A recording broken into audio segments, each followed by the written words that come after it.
I don't think it's always been that way, huh? Okay, well, I am here today to talk to you about my daughter's addiction and how I have had to deal with that in my life and how it affects me. And it was really hard listening because my daughter is 26 also, like your brother was, and she has a little boy. So that was tough to hear. But I'm going to start with a little history about my daughter. When she was 17, she moved out of my house and she started drinking a lot every day, and she developed an alcohol addiction right away. A couple years later, she got involved with methamphetamine and she was addicted to that. And in 2013, her son got taken away from her and placed in foster care due to her meth addiction and what was going on in their house. When that happened, though, she straightened right up. She got it right together. She did everything she was supposed to. She went to rehab and she got sober. She started college and she was going to college to be a social worker. She wanted to help other people who had struggles like hers. And it was great. I was so proud of her. And I thought that we were home free at that time. She had 14 months sobriety. She was even chairing some NA meetings. My mistake was thinking that we were home free, because I don't think that's how it works. You know, it's always a struggle. 14 months later, she did relapse. And when she relapsed, she started using opiates, and she became addicted to them. Opiates are painkillers like Vicodin, Oxycontin, morphine, heroin. And my daughter started using them intravenously with a needle. I wanted to be able to give everybody like the perfect way to handle and love the person they love that's an addict, but I don't think there is a perfect way. I don't know. When she relapsed, I was devastated. I cried for like 2 months straight, and I couldn't eat and I couldn't sleep, and I had never, and all of the problems that I'd had in my life, I never had that problem. Always eat and sleep, but not when my daughter's life was a complete disaster. I was really hurt for her. I was hurt for her son. Her son that got taken away from her, she got him back in no time because she was doing so well. And she left him with me when she relapsed. And so he kind of lost his mom. I was hurt for the people who had supported her all along the way, for our family, for myself. I think that sounds kind of selfish, but I was so sad for myself that my daughter's life was a disaster. I was really afraid that she was going to overdose and die. That's what I kept thinking, that she's going to die. This is going to kill her. And that's why I couldn't quit crying. Her problems had taken control of my life. My life had become absolutely miserable because of her relapse and my fear that she was going to die from it. And I actually realized one day that I was mourning her. I was crying every day, and I was in mourning for my daughter that wasn't dead, but I was acting like she was. That was so sad. But she wasn't dead. She was alive. And her situation was definitely not ideal. It wasn't what I wanted. She wasn't being a good mom. She wasn't taking care of herself. She wasn't being a good daughter.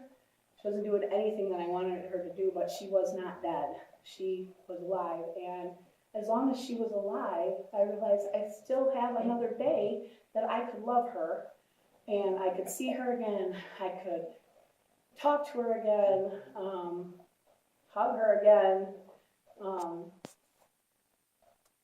And in order for me to love her, she does not have to do what I want her to do. She doesn't have to do what I know is best for her. I can love her right where she's at and not like at all what she's doing.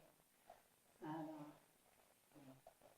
I realized that it wasn't the worst possible thing for my daughter to be an addict. If she had never been an addict and she was dead, that would not be better. She was an addict. She is an addict. And she's alive. That's better. It's not the worst possible thing. So I decided right then to be thankful for every day that she's alive. And every day that she's alive means tomorrow I can see her again, I can talk to her again, and I'm going to try not to focus on all of the bad stuff that could happen, because that hasn't happened. She's not dead. And I decided that I do not have to be miserable, feeling sorry for myself, feeling sorry for her and her kid. I can just try to be happy for what we still have. One thing that really did help me is that I too, like Crystal, I believe in God. And I can trust that God is taking care of her, even if her situation isn't what I want it to be. And I think for those of us who do know God, I think we know that God doesn't ever work the way we think he should. He's got his own plan, and in the end, it really seems to be what's right. I feel like a basket case.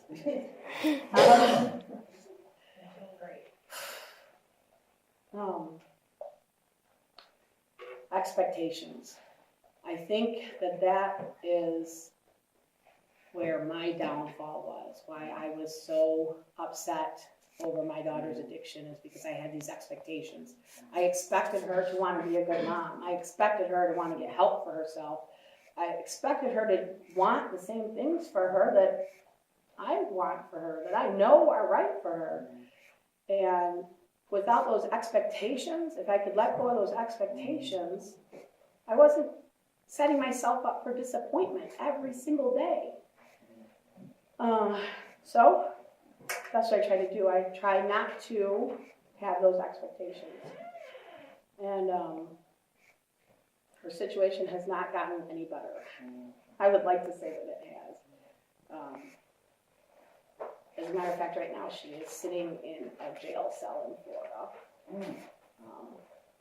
Safe. Huh? Safe. She is. She's safe. I'm kind of relieved that she's there, because she's getting a chance to get her mind clear, but you never know what's going to happen when she gets out of there. When I decided to do this little speaking thing, that wasn't our situation, and I thought I had it all figured out, because me and my daughter got along really good, and she's always been honest with me about her addiction, and she spends time with me and her son, and I thought, and when we see her, she never seems to be stoned out of her mind. She seems good. So I thought we had it figured out. And then she ran off to Florida, and she didn't tell us that she was leaving, and a whole long string of lies came along with that. She got herself into some trouble, drug-related, and now she's sitting in jail. And so what I was going to say doesn't fit anymore. But I think that this is the reality of loving someone who is an addict. It's always up and down and all over the place, and you never know what's going to happen. So I'm okay today. When she first got arrested, and she was calling me and begging me to get her out of there, I was not okay. I did not have it all figured out anymore. But this is what it's really like, loving someone who's an addict. And so I've had to make some rules for myself to live with loving her. Number one is the no expectations. I try not to expect anything. I don't expect her to say, Mom, I want to come home and I want to go to rehab. Because if that's what I expect her to say, every day that she doesn't say it, I'm going to be sad. And I don't give her any money, ever. I don't give her any money because I feel like if I gave her any money, I would be buying her drugs. Even if she didn't use it for drugs, which I know that she probably would lie to me, and if she thought I would give her money, she knows I won't. But if she thought I would give her money, she might tell me she needed money for food, or she needed money to go to the doctor, or she needed money for rent and spend it on drugs, or even if she spent it on those things, then I feel like I would have been buying her drugs because she bought drugs with the money that she should have spent on those things. So there's no money. I don't do that. I'm not going to help her kill herself. And the other rule that I made for myself is that I don't try to make her for herself. For a while I did. I kept trying to tell her what she needed to do to get her life right, and all that seemed to be doing was driving a wedge between us, where she didn't want to spend time with me and she didn't want to talk to me because all I was talking about was her changing the course of her life. And so I don't do that anymore. And I'm not saying that those are the answers for everyone who's dealing with someone they love that's an addict, but for me, those are the things that have helped me. And I just try to remember that I can't control her. Only God has control. So just let him have it, and we'll wait and see how this all turns out. And I love her. I just love her right where she is. And she doesn't have to change. I just love her.